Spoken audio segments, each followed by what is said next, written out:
There are so many factors that make us what we are. The language that we speak, the dress that we wear, the celebrations that we observe, etc. All these are influenced by so many historical and geographical factors. For example, the people living in Kashmir area wear woolen clothes, whereas people living in Tamil Nadu and Andhra Pradesh, especially in the summer seasons, wear cotton clothes. Likewise, there are differences in food habits also. Mostly the people living in northern India are used to consume products made out of wheat, whereas people in South India usually consume rice and other related products.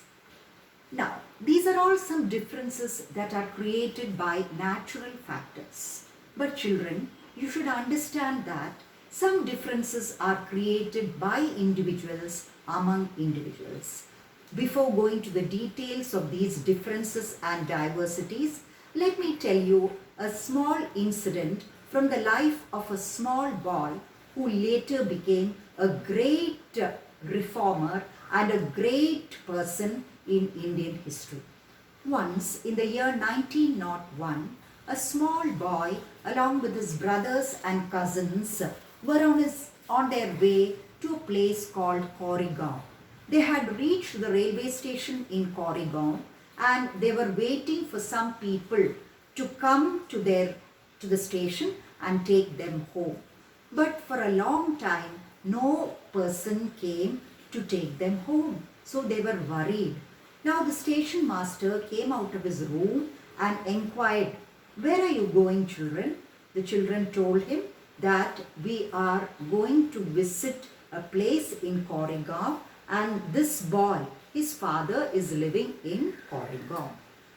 After some time, still no one had come to pick up these children. The station master came out. He thought that these children belonged to a Brahmin family. Soon he came to these children who were well dressed and asked the children, "Come on, tell me, in which family do you belong to?" So the little boy told him that we belong to the Meher community. There was a sudden reaction in the face of the station master. He became very angry. He just walked off into his room. Now the children again stood there in the railway station for such a long time. Again the station master came out. His face was again red with anger. Soon one of the boys went to the station master and asked him, "Can you help us in one way or the other? There are so many bullock carts standing here. Sir, can you please arrange for a bullock cart so that we can reach our home by night?" Again, the station master did not utter a word and he went back to his room.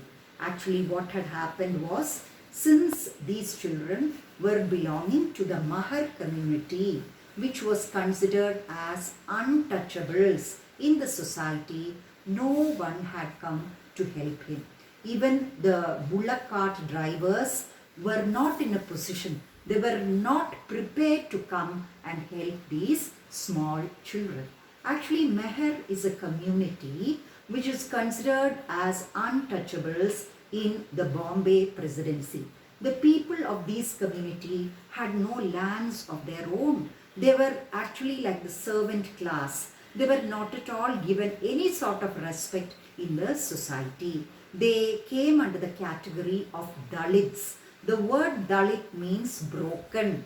They were the untouchables in the society or considered as inferiors in the group or among the group of people who lived there. Now children, this small boy that day took a decision in his mind.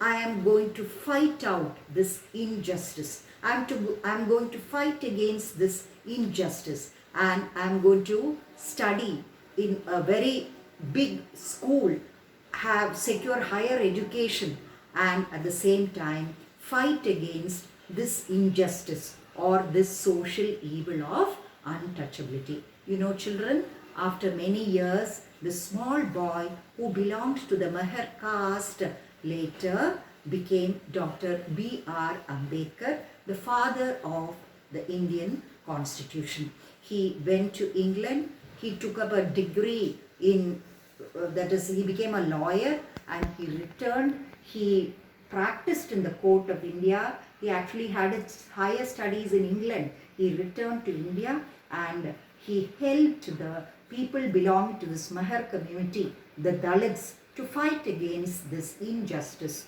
of untouchability. Now children, it was because of his efforts that after getting independence, India secured a constitution of our own. Now we are blessed with a constitution.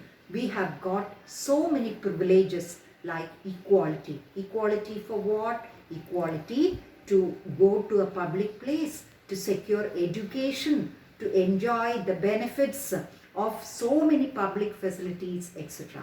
We have got the freedom now to go to any place, to profess, to practice our own religion, to choose our occupation, to choose our course of study, etc. So really, we are grateful to this great man, Dr. B.R. Ambedkar, who is known as the architect of our constitution or the father of the modern constitution of India. Now children, look at this picture of the great man who strived or struggled hard to get a constitution, to secure a sovereign status for India. As a result of his efforts and the efforts of so many great leaders and reformers, India got a constitution for herself. Now, what was the main impact of this constitution? It was that people belonging to different castes, communities, following different religions, practices and customs could live together in the same society, in the same geographical area of Bharat, under the roof of a government and a constitution. Now children, just focus your attention on this picture. See, we find children belonging to different religions or communities standing together. They are holding their hands together, isn't it? They have built up a chain of unity. They are closely bonded with one another. Maybe this child belongs to a Brahmin community. Look at her dress. And this boy again may belong to a Brahmin community. This girl who's wearing a churidar, etc., maybe she's a North Indian belonging to Punjab or Haryana. Look at this. This boy is wearing a modern dress, pants and shirts. And look at this girl. She's also a modern girl, maybe from Goa. Okay? Yes, all these children are standing together, holding their hands. They symbolize unity. The most important feature of India is unity in diversity. People belonging to different castes or religions, we all live together, and this symbolizes what? Unity in diversity. Though there are such a lot of differences based on historical or geographical factors, we are one. We all belong to a single nation. Yes.